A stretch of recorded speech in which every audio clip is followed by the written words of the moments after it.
Les Arméniens sont appelés aux urnes dimanche 20 juin pour élire leurs députés. Dans ce village, situé dans la région du Syunik, frontalière de l'Azerbaïdjan, les tensions sont extrêmes depuis plusieurs mois. Les troupes azerbaïdjanaises ont avancé en territoire arménien. Le Premier ministre Nikol Pachinian est vu comme le responsable. 64 hectares de notre village ont été pris par l'Azerbaïdjan. Je suis déçu car lorsque j'ai voté pour le parti Monpa de Nikol Pachinian, j'avais l'espoir qu'ils apporteraient des changements pour les agriculteurs, au moins dans les questions quotidiennes. Mais il n'y a pas eu de changement. Au contraire, la situation a empiré.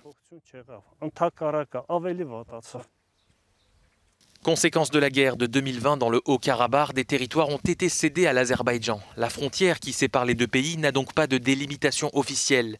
Les habitants arméniens sont donc sur leur garde, armés et prêts à se défendre seuls en cas d'attaque azerbaïdjanaise. Mais certains d'entre eux soutiennent tout de même Nikol Pachinian qui a été forcé d'accepter de céder des territoires. Ce n'est pas un traître, il a eu raison de signer le cessez-le-feu, il a sauvé des milliers de vies. Sans lui, je ne serais pas ici aujourd'hui avec mon fils à défendre notre poste.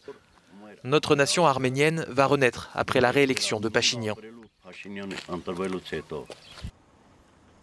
Dans les derniers sondages, Nikol Pachinian a été rattrapé par Robert Kotcharyan, un ancien président arménien.